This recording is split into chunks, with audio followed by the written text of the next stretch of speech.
The Russian election probe heating up in the House.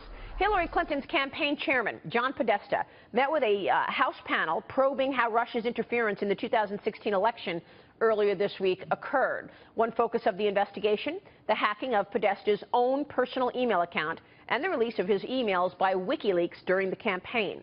In recent days, President Trump has accused former President Obama of doing too little to address Russian cyber activity while he was still in the White House. Joining me right now is the former chairman of Hillary Clinton's presidential campaign, John Podesta. John, thanks so much for joining us this morning. Good to have you on the program.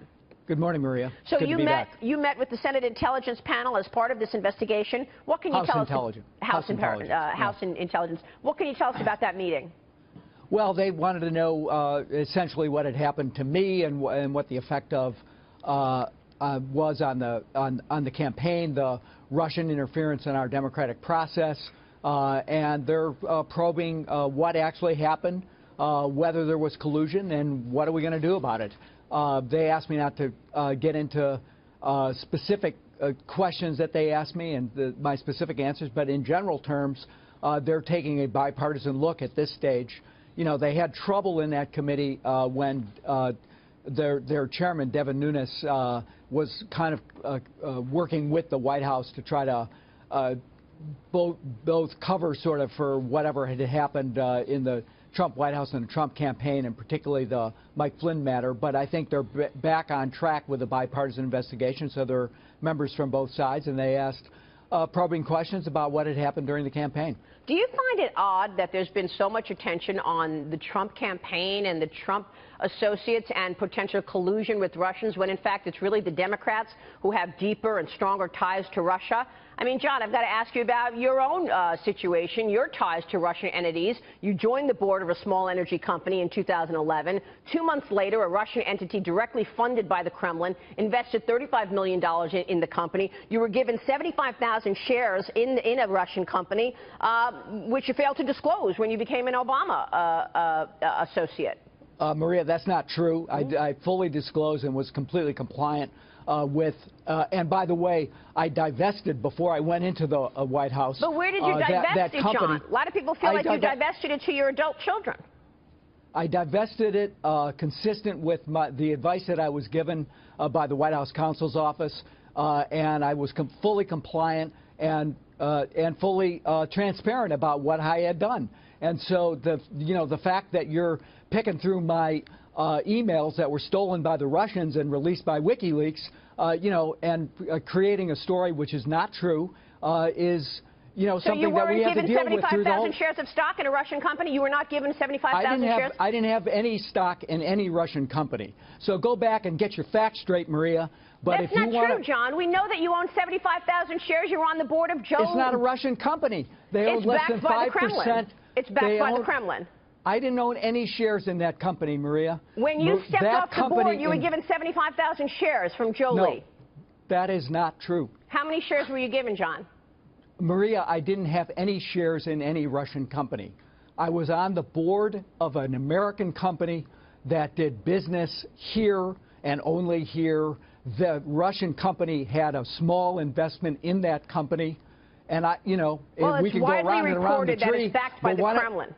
It's been widely reported that that company's been backed by the Kremlin, and they gave you 75,000 shares that you had to disclose when you went into the Obama administration. Maria, you can keep leveling this charge. It is not true. Okay. They didn't give me anything. They had a small investment in a company I was on the board of. It was a clean energy company that was trying to deal with the issue of trying to produce energy, liquid fuel, from a biotechnology process. It was based in Boston. The Russian company had a very small investment in it, and you could keep saying that they gave me stock, but they didn't. I'm just following all the widely reported information here, John. Well, there's also Hillary Clinton, obviously. Maybe you're looking at widely reported information from InfoWars. No, I'm not. But it is not No, I'm not. true. This is Politico. This is the New York Times. This is the Wall Street Journal. No, it's That's not. what I'm looking at, John. No, it's not, Then Maria. there's Hillary Clinton.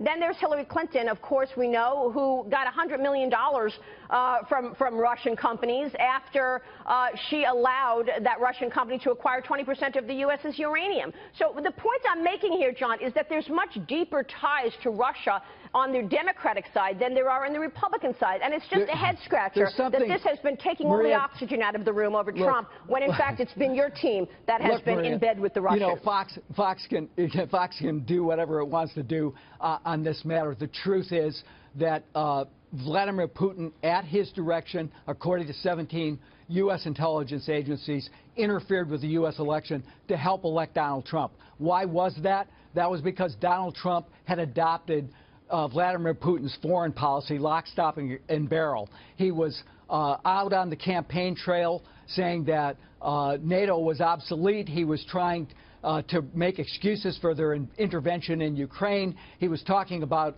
eliminating sanctions on Russia because of their intervention and their takeover of Crimea.